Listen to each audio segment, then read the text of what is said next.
Bueno, ahora sí, bienvenidos todos. Qué rico pues que tengamos como tanta quórum esta tarde.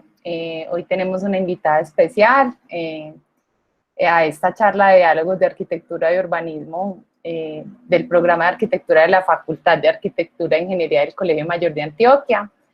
Nos acompaña la arquitecta Diana Castillo Naranjo, que nos va a hablar sobre su tesis de maestría en arquitectura que realizó en China y que nos hablará como de todas las experiencias de ciudad y paisajes urbanos productivos continuos Beijing como un estudio de caso.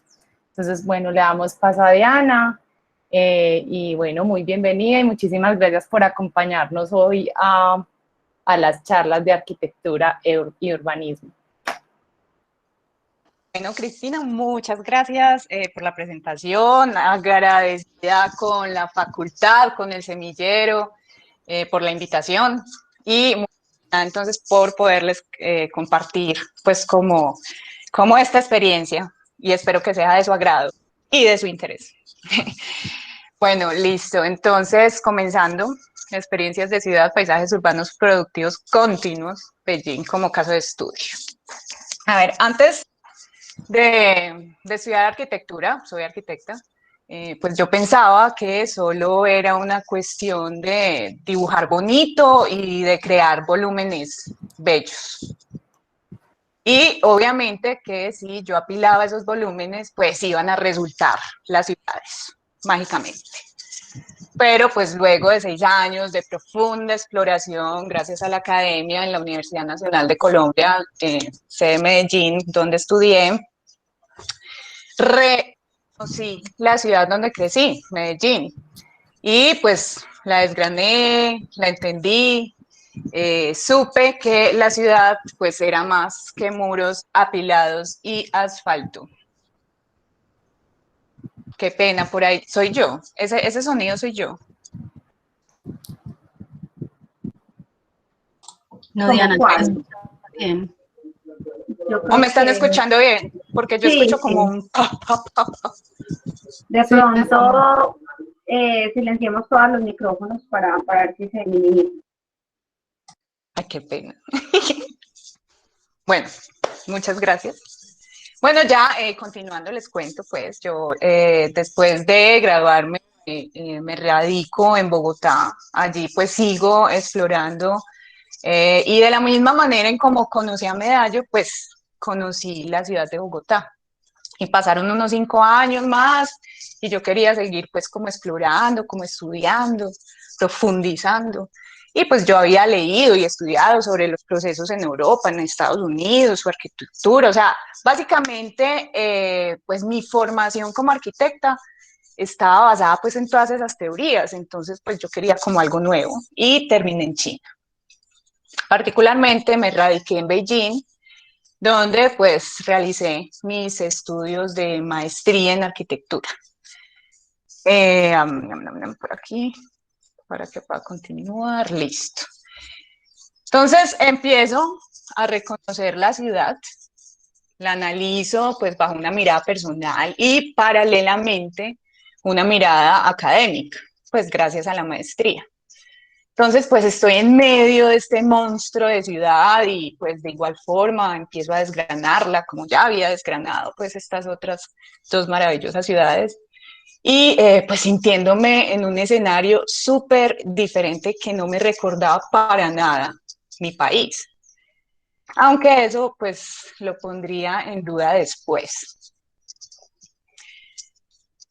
En una de las primeras asesorías que tuve con mi tutor de tesis, Chan Li, que es un gran crítico y arquitecto chino, pues profesor también de la maestría, además de ser de las personas que me hizo caer en cuenta de la cercanía que podrían tener pues los diferentes procesos urbanos, ya que curiosamente, empezando a plantear mi tesis, le muestro una imagen de nuestros campesinos y pues recuerdo mucho la cara que puso de sorpresa y me menciona la gran semejanza que encontraba entre los campesinos colombianos y los campesinos chinos.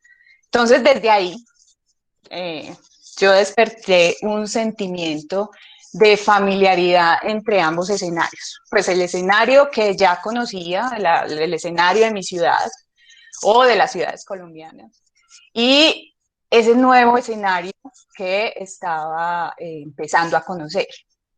Pues claro, obvio, pues yo tenía los ojos redondos, ellos no, y pues ellos me veían extraña, yo los veía extraños a ellos, pero los espacios sí encontraba semejanza entre los espacios que recorría.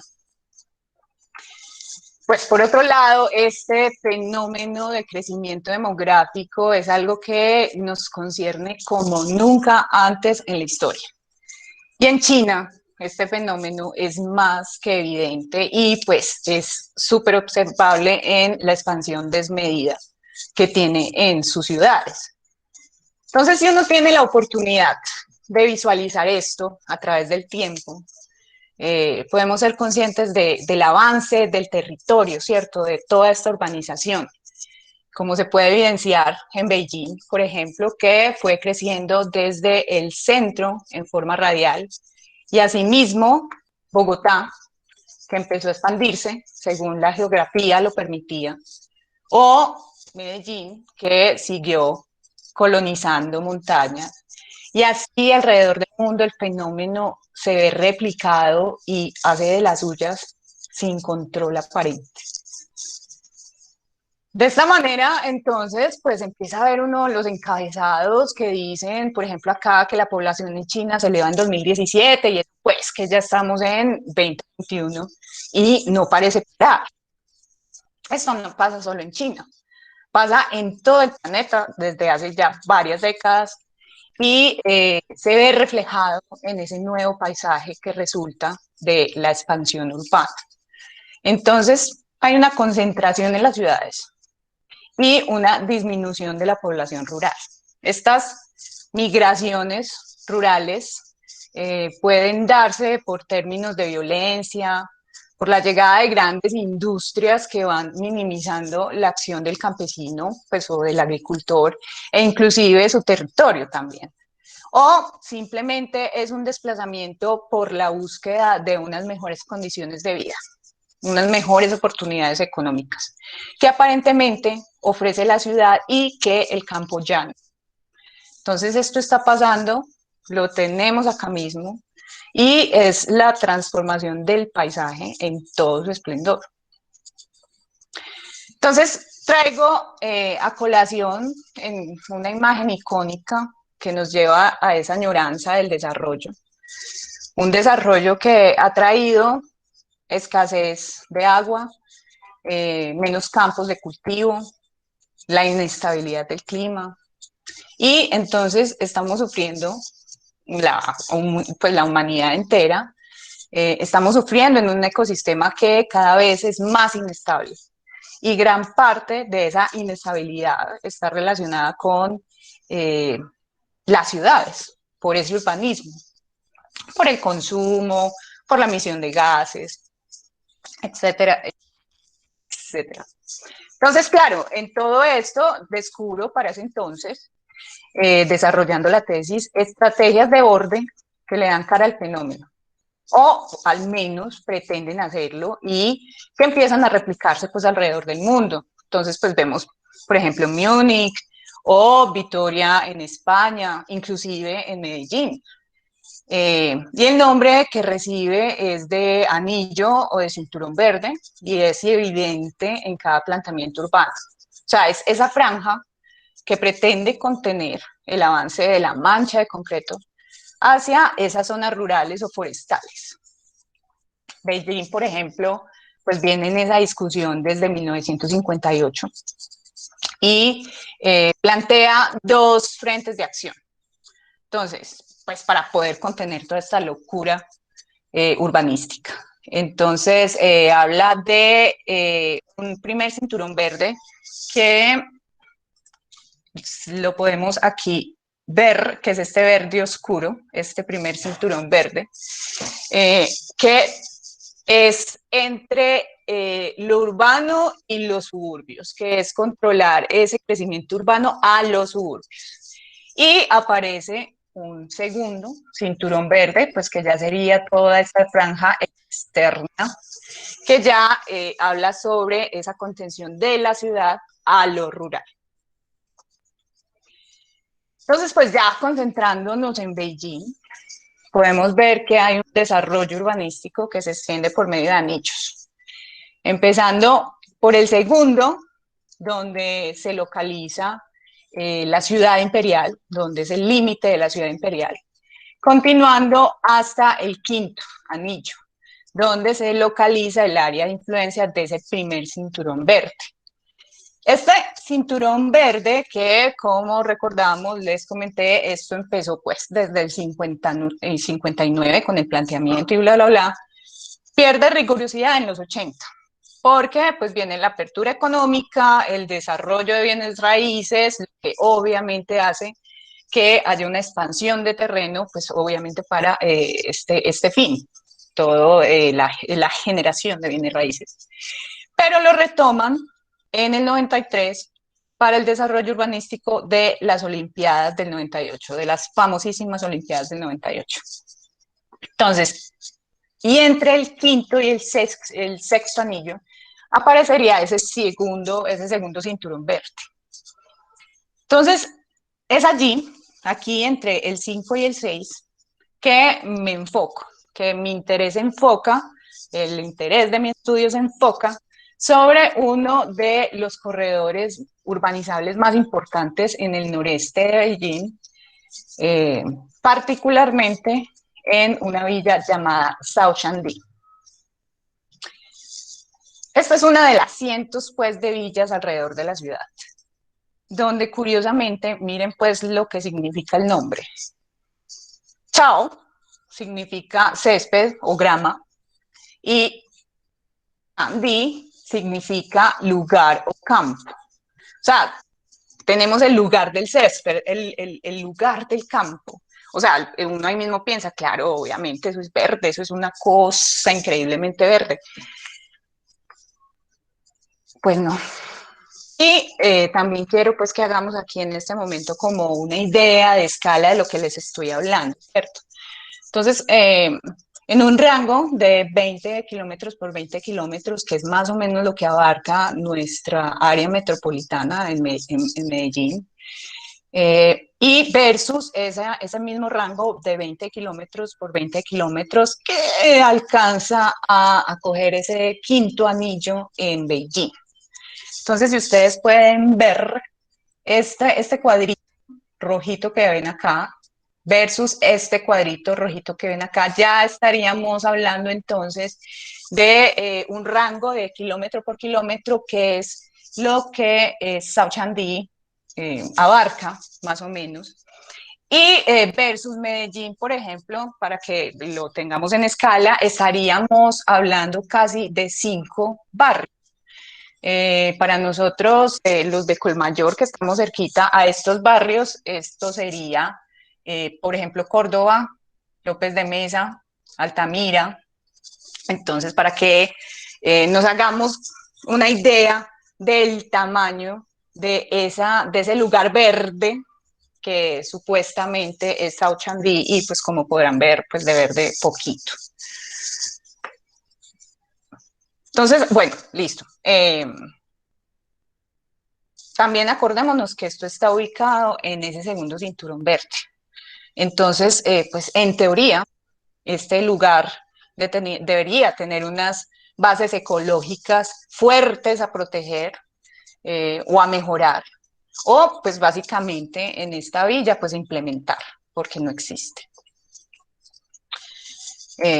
Un lugar que en un inicio era para cultivo, era agrícola y era de producción, y ya nada de eso pues está. Bueno, antes de continuar, pues filosofemos un poco. O sea, hablemos de eso que me puso a reflexionar sobre el espacio y las relaciones con el habitante.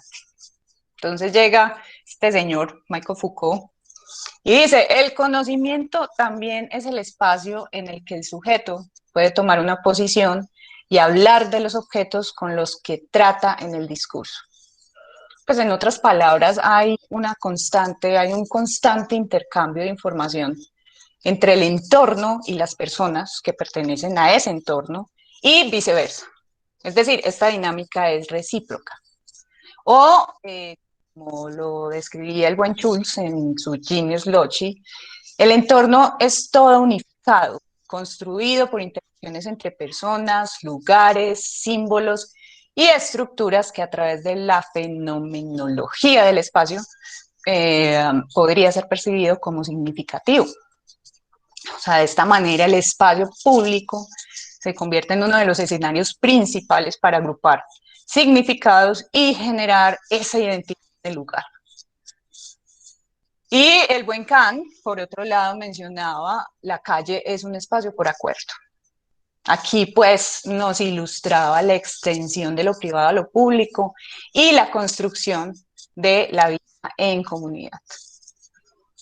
Mientras tanto, en China, el acto de entrar a través de umbrales hacía una referencia abstracta a la matriz de la familia, la sociedad y el país. O sea, era como una serie de layers, donde la parte más íntima hablaba de la familia. Cuando íbamos atravesando como esos espacios, llegamos a la sociedad y finalmente al país, siendo el jardín el lugar de convergencia de todos los significados sociales. Y así era relatado en el libro de El sueño de la mansión roja, pues un libro súper icónico en la cultura china, donde el reino del individuo colectivo, óiganme pues esa palabra tan hermosa, individuo colectivo, se reconocía en lo genérico, pero encontrando sus diferencias y sus similitudes en el otro. Entonces, hablamos de la identidad de la ciudad que pertenece a sus habitantes, pues a sus locales, y si la identidad local se pierde, pues la ciudad se va hacia lo genérico y aparece esa deshumanización en el espacio. Entonces, Lynch reconoce entonces que un entorno humano exitoso resulta de la facilidad que tiene su habitante para reconocer patrones y significados para extraer así utilidad y placer. O sea, vos no sentirte perdido en la ciudad porque no reconoces nada, todo es igual, todo es repetitivo. Beijing tiene eso, o sea, tiene ya toda su parte contemporánea tiende a ser muy repetitivo y vos lográs perderte allí. Entonces hay que conectar personas y lugar, lugar y entorno y productividad. Entonces ya en ese momento, pues descubro la estrategia de C.P. Wells, que es algo así como paisajes urbanos productivos continuos. De ahí viene pues todo este título como rebuscadito, desarrollado por los arquitectos británicos Bond y Billion. Espero haber dicho bien Billion. A ver, el CPULS, Paisajes Urbanos Productivos Continuos, toma los conceptos de productividad y sostenibilidad, poniéndolos al servicio del espacio público y conectando aspectos físicos y sociales en un lugar a través de la agricultura urbana. Entonces, así como podemos ver en la imagen, pues esta es una estrategia que usa franjas que no se interrumpen y van conectando paisajes, caminos, nodos, destinos urbanos. O sea, es una dinámica de ensamble de lugares. Y la agricultura urbana es la base fundamental de esta propuesta, de esta estrategia.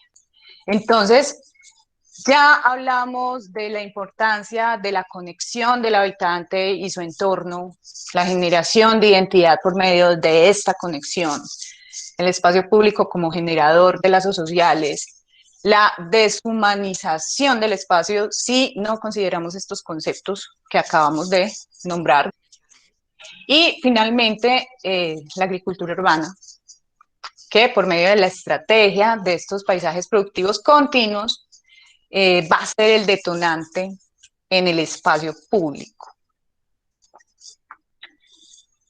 Bueno, ahora sí, volviendo nuevamente a Sauchanti, vamos a recordar que, pues bueno, está ubicada sobre la vía que va al aeropuerto, sobre el segundo cinturón verde, con una ubicación que le da una gran visibilidad y posicionamiento urbano.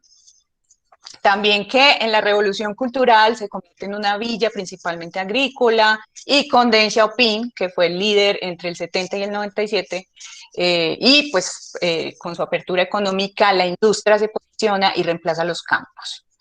Finalmente, entonces aparecen nuevos edificios para vivienda y el desarrollo de galerías de arte, ya que Shaoxingdi también es conocido como un distrito de arte. Ya con esto pues se complementa la lectura que hoy podemos tener del sector.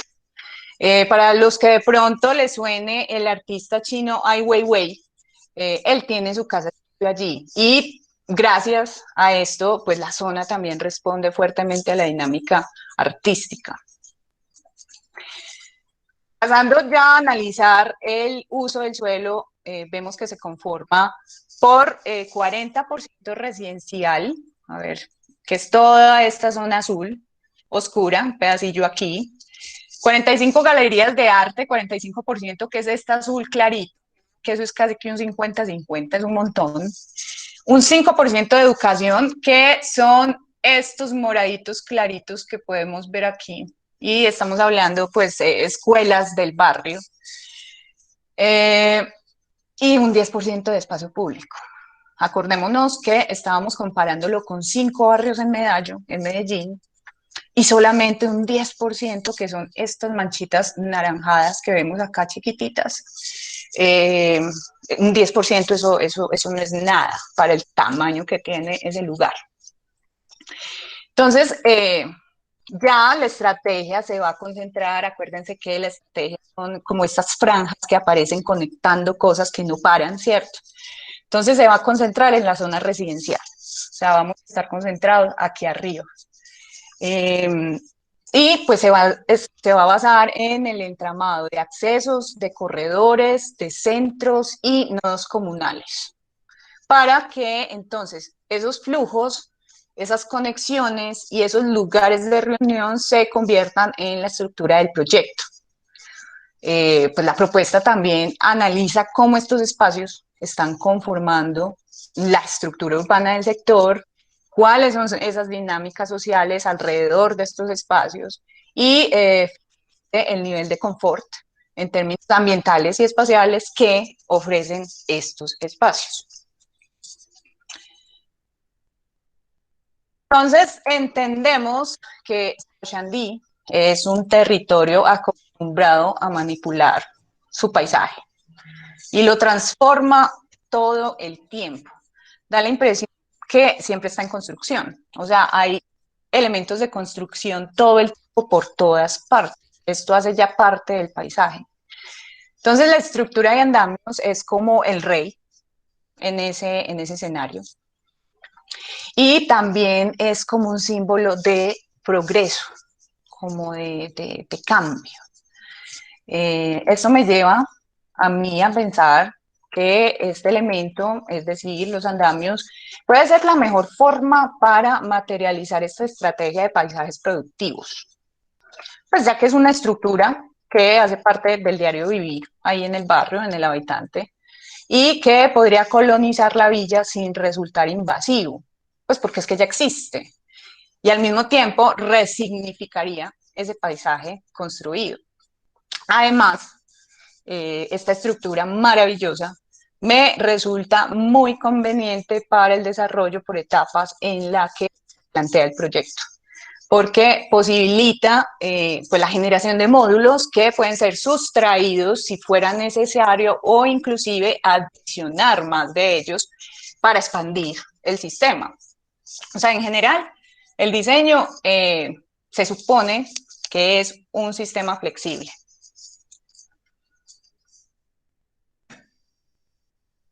Paisajes urbanos productivos, entonces llegamos finalmente, o sea, y esto fue una carrera, después de, se lo resumí, casi que 2 años de investigación, se lo resumí no sé en cuánto tiempo. llegamos finalmente a esta imagen. O sea, esto ya es entonces la propuesta que recorre el territorio bajo la estrategia de paisajes productivos y identifica accesos que son los D, como lo ven acá. Entonces están los accesos. Están los corredores, que ya estaríamos hablando ya de todos estos elementos conectores y continuos. Las intersecciones que aparecen, obviamente, donde tenemos encuentros de corredores. Y los nodos, que son espacios especiales. Y ya les explicaré en qué consiste todo esto. Entonces, a ver, yo dejo esta cosita de hacer puntero y ya, listo. Entonces vamos a esos accesos. Entonces, los accesos es esa primera impresión que vamos a tener al llegar a la villa. En ese momento, pues actualmente son pequeñas plazas de reunión que no cuentan con una identidad que los caracterice. Todas estas están sobre la autopista. Y aquí se van a localizar los lugares de exhibición, que serán una especie pues como de pasarela para el agro, es como un showroom. Además, esta estructura me va a ayudar a controlar el ruido y ese impacto visual que tiene el quinto anillo sobre la zona. Estos van a trabajar como esos umbrales, que es una reinterpretación del concepto en la arquitectura china que les contaba, que es como sobrepasar esos layers y nos van a conducir pues al interior de la villa. Entonces va a ser ese umbral entre el afuera y el adentro.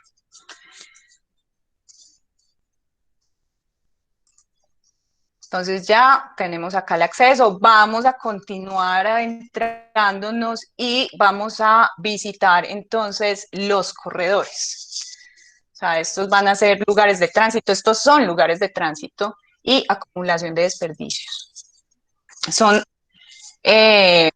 especie de callejuelas resultantes de la densificación brutal de las viviendas y todas estas áreas serán pensadas como centros productivos.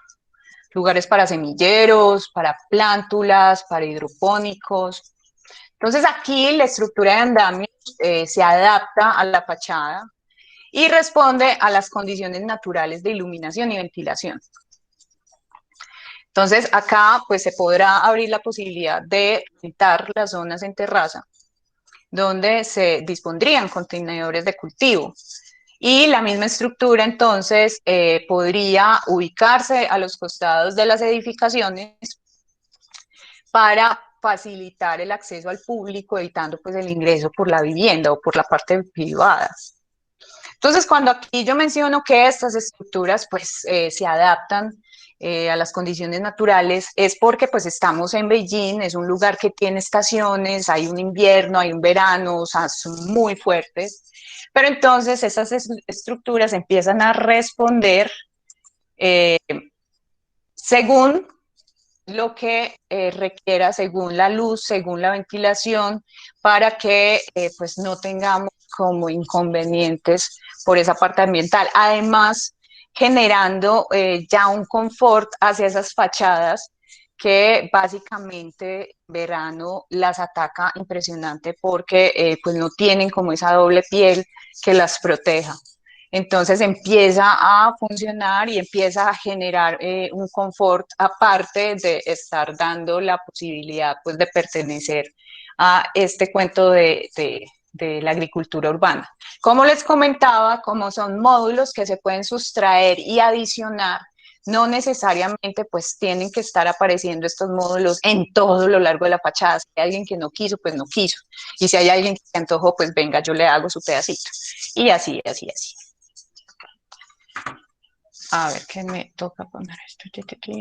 Eso. Listo, acceso, corredores. Caminando al final del corredor vamos a llegar a las intersecciones. Entonces, esas intersecciones son pues esos remates de los corredores, donde convergen varios corredores y encontramos entonces lugares de abastecimiento. Aquí, como lo podemos ver, es donde ya empieza a agolparse todos estos espacios de consumo. Entonces aquí la estructura de los centros productivos pues continúa su viaje por fachadas, por terrazas, pero con una variación, y es que aparecen módulos que integran a los vendedores ambulantes.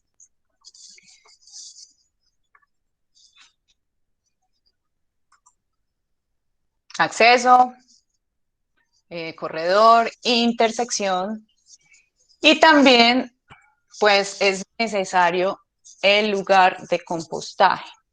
Entonces esto es localizado en lugares que pues ya previamente funcionan como almacenamiento de desechos y que serían espacios propicios para implementar como toda esta cadena o de la estrategia pues de la agricultura urbana, de los paisajes productivos.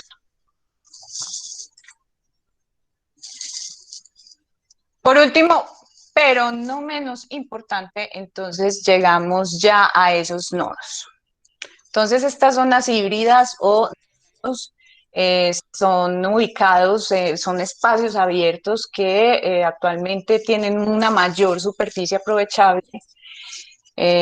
Son espacios colectivos, pero de igual manera que las plazas de acceso, pues no tienen como esa caracterización, hay una falta de identidad en esos lugares. Entonces aquí se dispondrá el centro de operaciones, por decirlo así, para el sistema, y se pensaría como la primerísima etapa del proyecto. O sea, todo lo que les conté antes, no, esto es la primera etapa del proyecto. Entonces, este es un programa, o sea, el programa del edificio, pues debería ofrecer actividades y dinámicas que involucren a la comunidad y despierten el interés de ser parte del proyecto. Por eso es que les digo que esta es la primera fase, no lo que mostré antes. Esta es la primerísima, porque aquí vamos a congregar a la comunidad, a llamar, a antojarlos. Este tipo de edificio podría desarrollarse por etapas a medida que vaya involucrando más personas y requiere expandirse. Aquí encontraríamos un centro de entrenamiento con aulas de exhibición, una parte académica de peso, donde se daría a todas las personas de la comunidad referentes a temas de cultivo, al medio ambiente, todo lo referente, todo lo relacionado. Habrían zonas de abastecimiento para el cultivo y también habrían plataformas de cultivo para procesos académicos y comerciales. Como les digo, tenemos unas zonas académicas, hay una zona, un área académica, hay unos colegios en el lugar y otros procesos han demostrado que cuando involucran toda esta parte de estas instituciones académicas, este tipo de proyectos, generan como una apropiación impresionante y empieza la gente, inclusive el resto de comunidad, a participar y a llegar como a desarrollar este tipo de proyectos. Entonces, estas plataformas de cultivos, pues básicamente, pues un invernadero, ¿cierto? Con contenedores. Y la expansión de la edificación podría estar relacionada con módulos abiertos al público, donde los contenedores están rentados. Es importante recalcar que no se puede ignorar las dificultades de la implementación de este tipo de estrategias si no se ven involucradas instituciones públicas y privadas, pues como para que apoyen el desarrollo de los procesos, sobre todo para dar ese primer empujón, ya que si este tipo de propuestas son desarrolladas con éxito y adaptadas dentro de las comunidades, con el tiempo pueden llegar a ser autosostenibles. Concluyendo, creo firmemente que la ciudad ya no son piezas sueltas, que el paisaje urbano es el emblema de una cultura y es el que habla por ella. Y hoy en día esos paisajes están hablando sobre escasez de recursos, de espacio, de identidad. Beijing fue un excelente escenario para pensar en el futuro de nuestras ciudades, sobre todo pues de nuestros países en desarrollo. Y la estrategia de paisajes productivos continuos me mostró esa gran capacidad de adaptación que respeta lo existente, que incorpora y se nutre del territorio sin suprimir los componentes. Por otro lado, pues los proyectos enfocados al desarrollo comunitario dan ese empoderamiento y ese sentido de pertenencia al lugar que nos lleva a la conservación de la identidad. Y pues por otro lado, los proyectos de agricultura urbana pues reúnen a la comunidad generando pues como estos espacios de reconocimiento con el otro y además nos reconectan con el entorno y pues con todas estas prácticas sostenibles tan necesarias. Bueno, y concluyo con una frase que me llama la atención. La vida de la ciudad es millones de personas siendo solitarias juntas. Nuestro tiempo habla mucho de eso. O sea, estamos realmente con un montón de gente al lado, pero solos. Entonces creo que es importante en estos momentos poder reconectarnos con todo, con el entorno y con nuestros similares. Y eso es todo, amigos. Espero que pues les haya parecido interesante y soy todo oídos.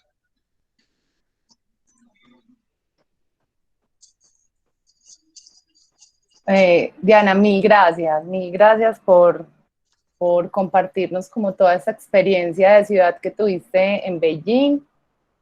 No sé, pues vemos que hay muchas personas conectadas. No sé si alguien tiene alguna pregunta. Por aquí yo veo que sí escribieron. A ver, yo voy a dejar de presentar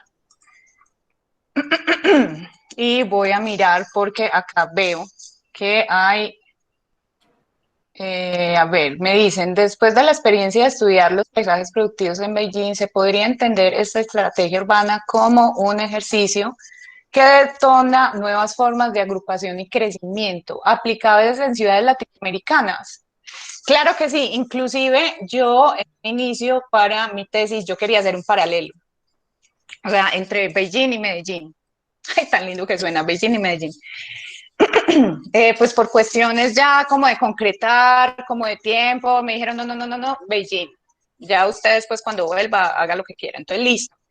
Pero sí, yo pienso que definitivamente cuando les comentaba que esa idea que yo tenía, que me sentía muy alejada, que después iba a recomponer esa concepción, vi que los conceptos de procesos de ciudad pueden ser muy parecidos. Obviamente, toda la investigación tiene un trasfondo de saber qué es, perdón, qué está pidiendo el lugar, qué es lo que pide la comunidad.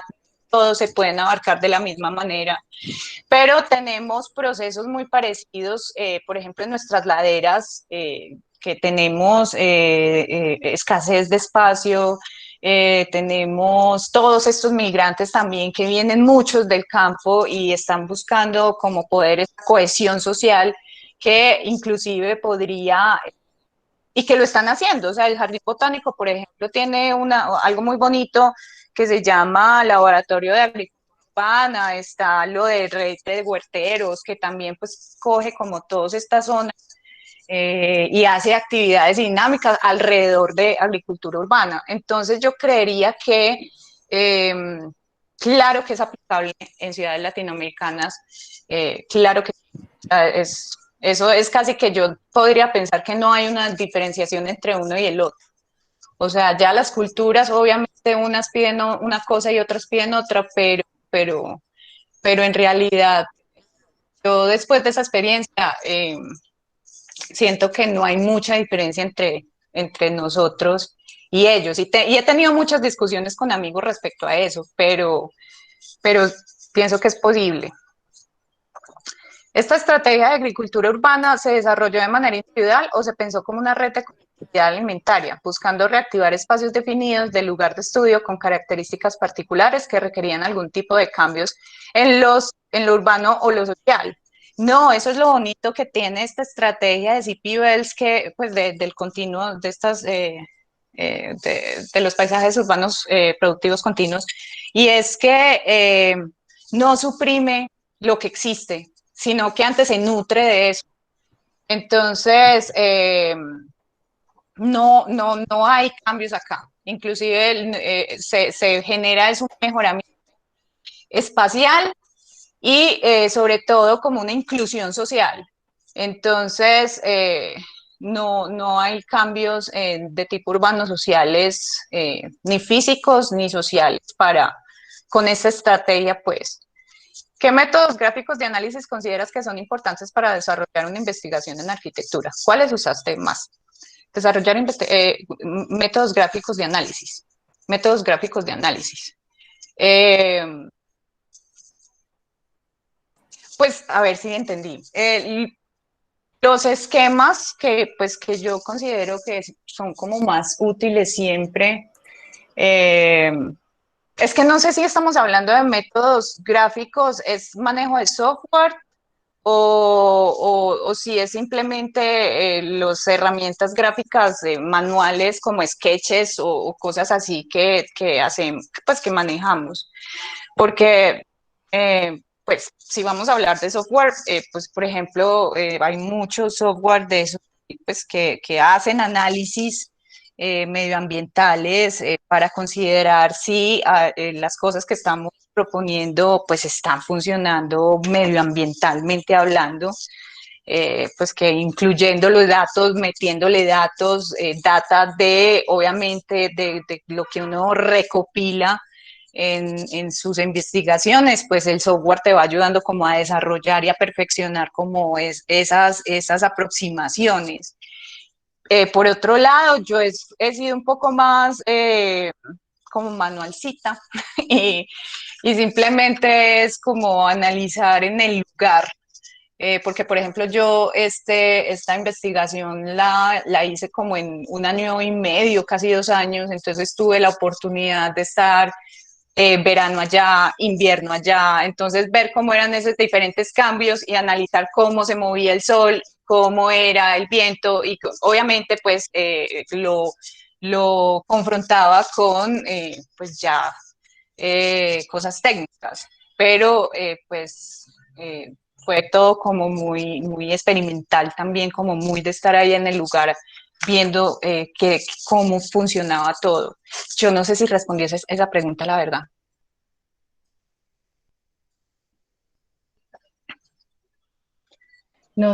Pues no, digamos que la persona que hizo la pregunta no nos, no Pues nos, espero que no sí, nos. no sé.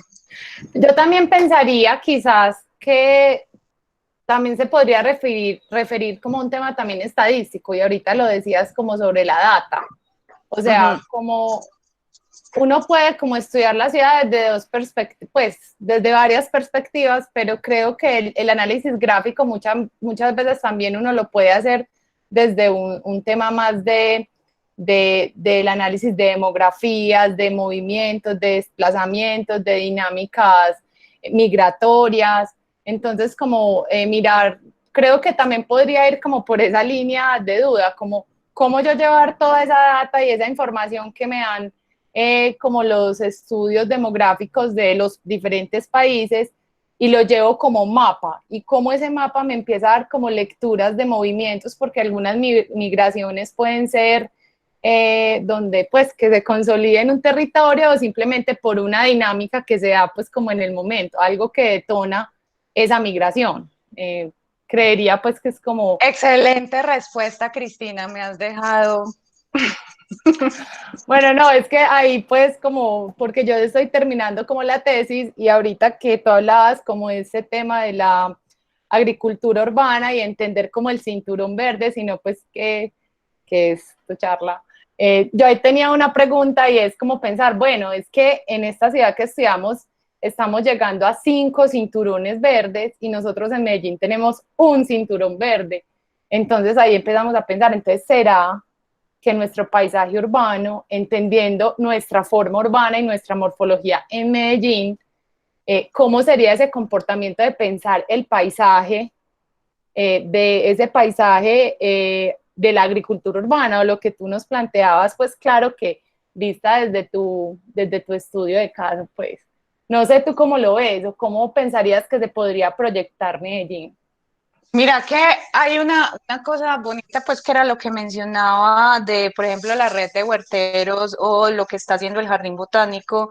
Y ellos en algún momento yo vi que, no sé si ya lo tienen o lo están planteando, pero ellos quieren mapear todas esas huertas urbanas que están a lo largo y ancho de la ciudad, porque eso está regado por todas partes, ya lo tienen, me dicen por aquí, maravilloso. Entonces, mira que esa data, por ejemplo, ya empieza a uno a ubicarlo y poder generar esas. Aquí, por ejemplo, pues yo en mi estudio de caso hablaba pues, de cinturón verde, pero básicamente el paisaje productivo es eso, es conectar cosas, ¿cierto? Entonces sería maravilloso que nosotros pudiéramos hacer eso, o sea, ya estamos teniendo la data de todos esos puntos, ¿cómo podemos hacer toda una red real de conexión ecológica? No solamente la agricultura urbana está hablando de comida, de producción de comida, también es otra serie de cosas, jardines. Eh, entonces sería pues ya empezar a utilizar esa data, ya empezar a decir, hey, hay que conectar esto, hay que generar, no estamos pensando solo en un anillo, no estamos pensando solo en eso que nos está ahí bordeando, no, es que yo creería que esas fronteras empezarían a dispersarse. O sea, como que no vamos a decir, no, paremos la ciudad allí y que la rural esté por allá. No, traiga, o sea, ya que seamos una sola cosa, ciudad, rural, todo, tin, tin, tin. Entonces, yo pensaría que esa sería pues como mi sueño, pues, Okay. pero algo así. Perfecto. Y acá Juan David hace una pregunta y dice, ¿podemos apuntar a esos escenarios en sitios de alta afluencia turística? En su criterio, ¿es difícil ese cambio? No, inclusive yo creo que, por ejemplo, Sauchandí es un distrito artístico, que eso atrae mucho turista. Inclusive eso es un plus, porque pues eso es una nueva forma de realmente como no hay que buscar como hey, miren, es que ya me están mirando. Entonces, no, yo creo que un lugar turístico inclusive es un plus porque pues ya de por sí vamos a tener gente que va a estar consumiendo otro tipo de paisajes, otro tipo de escenarios, que es lo que yo creo que deberíamos apuntarle, no solamente, es que yo creo que ya nos toca apuntarle a eso por todos los problemas de ese desequilibrio ambiental que estamos manejando. Entonces, acercarnos más a estos modelos sostenibles, pues porque esto nos ayuda como a entender los procesos naturales, de los cuales estamos muy alejados y por eso estamos como estamos. Entonces, no, los lugares turísticos es un plus, eso inclusive es mucho más fácil. Mira lo que está pasando con la Comuna 13, porque en la Comuna 13, pues cómo se reactivó el turismo. ¿Por qué? Porque todos los grafitis, no sé qué, y en este momento también le están metiendo agricultura urbana, ya es otra dinámica que se implementó allá. Entonces, no, el turismo es un plus, es total. Aquí, ¿cómo te pareció el modelo de enseñanza de ese país? Es decir, comparándolo con la pedagogía universitaria en Colombia, ¿qué ventajas hay respecto a diversos temas? Por ejemplo, acceso a información, bases de datos, interdisciplinariedad, y cuáles crees que son los beneficios de estudiar en otro país. Pues China es un lugar complejo, todos lo sabemos, eso no es nuevo. Vos no podés ponerte pues a hablar como de conflictos políticos porque pues eso no es aceptable. Eh, entonces, pues bueno, por lo menos en mi tema yo no tenía que irme por ese lado, entonces, porque las migraciones de campesinos allá pasa exactamente lo que pasa acá. Aquí es por violencia, pero allá es porque es un país que económicamente pues es una bomba de tiempo y pues ya el campo no está siendo tan atractivo, o sea, lo que está siendo atractivo son las ciudades que dan plata. Entonces el campo lo están dejando atrás. A nosotros nos está tocando dejarlo atrás es porque pues no se puede, pero entonces yo por lo menos pues no tuve que meterme con temas como políticos, delicados, porque si no pues no hubiera podido continuar avanzando en el tema. Y pues yo la verdad no sentí absolutamente ningún problema en cuestiones de acceso a información o cómo ellos daban la información. También hay algo muy sesgado ahí que se ve hacia afuera. Uno estando adentro se da cuenta que la cosa no está tan invivible como pareciera ser. A mí me fue muy bien, yo fui muy feliz. Y definitivamente como arquitectos pienso que el viajar es la mejor experiencia que, pues como no solamente el viajar como turista, sino como realmente uno consumir la cultura, ser parte de esa sociedad, sufrirla, te hace como, puff, abrir la mente, que es lo que necesitamos como arquitectos, abrir la mente para poder estar abierto a cualquier información, a cualquier idea y por ende uno también poder proyectar cosas maravillosas que nunca pensó que iba a poder tener ahí adentro porque pues ya, eso fue una caja de Pandora que abriste. Entonces yo recomiendo 100%, si tienen la oportunidad, vayan a estudiar afuera, consuman todo eso allá afuera y vuelvan y hagamos un mejor país. Pero no, y, como arquitectos yo creo que más que estar en libros hay que estar tocando, oliendo, experimentando, confrontando. De acuerdo. El cambio de fachada. Sí, ¿Qué sigo eso. o qué? No, sí, sino que es eso, como la pregunta que hicieron ahí, teníamos otra El cambio de en la fachada panel. podría ser una estrategia aplicable, cambio de fachada. Mira que aquí, pues no sé si de pronto entendimos, si de pronto lo llevamos por otro lado, pero aquí era como un elemento puff, que se adosaba. No cambiaba nada de lo que tenía ya existente, el lugar, no se tumbaba nada, la fachada seguía estando ahí, solo que era un elemento que poníamos o que quitábamos.